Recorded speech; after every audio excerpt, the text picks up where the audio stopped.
Shalom Bapak Ibu, Saudara-saudari, pemuda-pemudi yang dikasihi oleh Tuhan Yesus.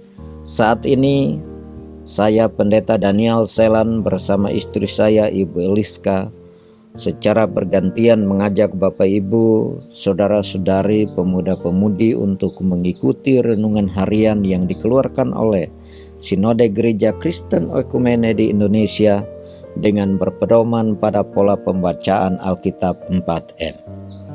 Mari kita awali renungan pagi hari ini dengan berdoa. Bapa, di dalam nama Tuhan Yesus Kristus kami mau merenungkan firman Tuhan pagi hari ini sebelum kami beraktivitas. Kami mohon hikmat Allah menolong kami semua supaya kami memahami firman Tuhan yang kami baca dan kami renungkan, supaya menolong kami untuk kami menjalani hari ini dengan penuh sukacita dan penuh kemenangan karena Tuhan yang bersama dengan kami dan firman. Di dalam nama Yesus kami berdoa. Amin.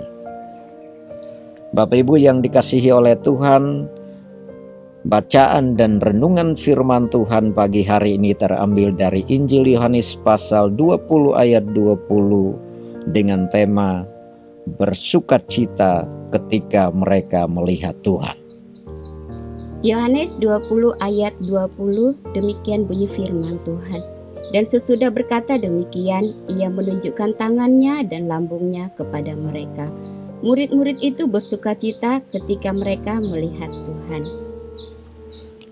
Bapak Ibu, Saudara-saudari, pemuda-pemudi yang dikasihi oleh Tuhan, untuk merenungkan firman Tuhan, mari kita memulai dengan pertanyaan-pertanyaan berikut ini.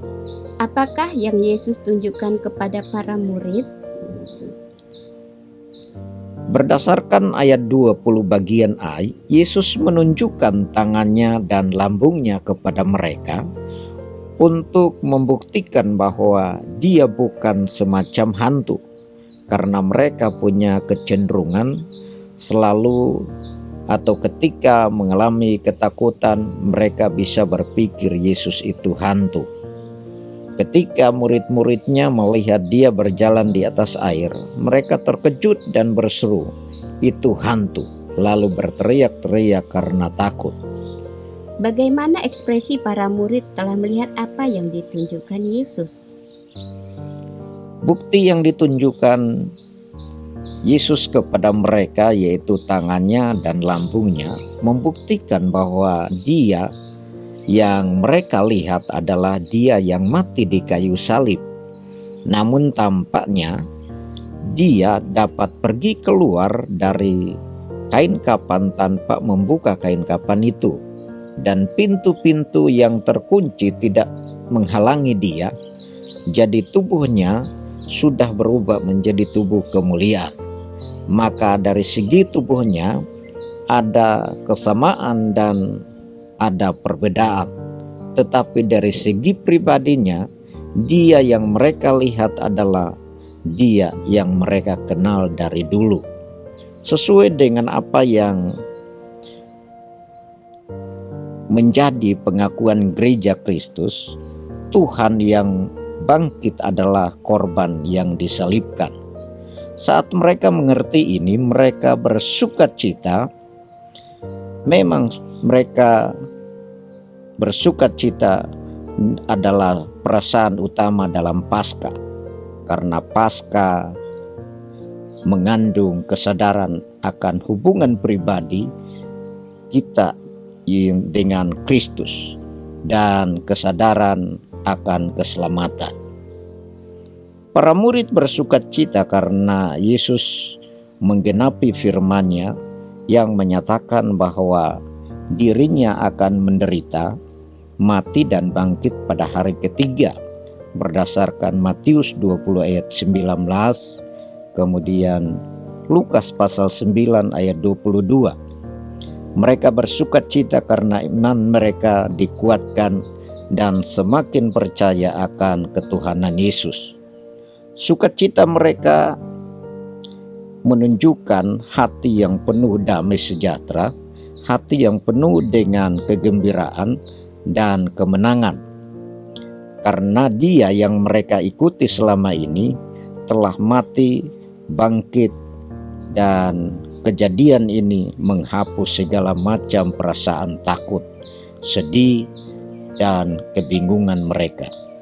Peristiwa ini memberi pesan kepada kita bahwa Tuhan Yesus akan membuat seluruh orang Kristen yang hidupnya sungguh-sungguh selaras dengan firman Tuhan akan dibuatnya bergembira dan bersukacita kapan saja waktunya. Amin.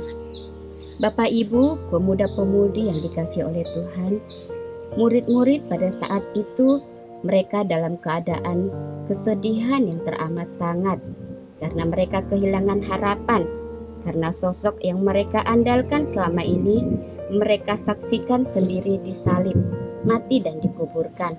Namun kesedihan mereka selama 3 hari sirna dan berubah menjadi sukacita saat Yesus menjumpai mereka dalam wujud tubuh kemuliaan. Maka hari ini marilah kita berjumpa dengan Tuhan Yesus melalui doa, firman dan ibadah dengan menerima Yesus di dalam hati kita. Karena tanpa kita menerima Yesus dan lahir kembali, kita tidak akan pernah mengalami sukacita dalam berjumpa dengan Yesus. Marilah kita hidup menyerupai Kristus seperti yang tertulis di dalam 1 Yohanes 2 ayat 6. Demikian bunyi firman Tuhan. Barang siapa mengatakan bahwa ia ada di dalam Dia, ia wajib hidup sama seperti Kristus telah hidup. Amin. Bapak Ibu yang dikasihi oleh Tuhan Yesus Kristus, demikian renungan firman Tuhan pagi hari ini. Mari kita beraktivitas dalam setiap pekerjaan dan usaha pelayanan kita dengan tidak lupa membagikan firman Tuhan kepada sesama kita yang kita temui hari ini. Tuhan Yesus memberkati. Mari kita tutup di dalam doa. Bapa, di dalam nama Tuhan Yesus Kristus kami bersyukur untuk firman-Mu pagi hari ini. Hamba berdoa supaya firman yang kami baca dan kami renungkan bersama boleh kami lakukan dalam hidup kami hari ini sebelum kami membagikannya kepada sesama kami. Di dalam nama Tuhan Yesus Kristus kami berdoa dan bersyukur. Amin.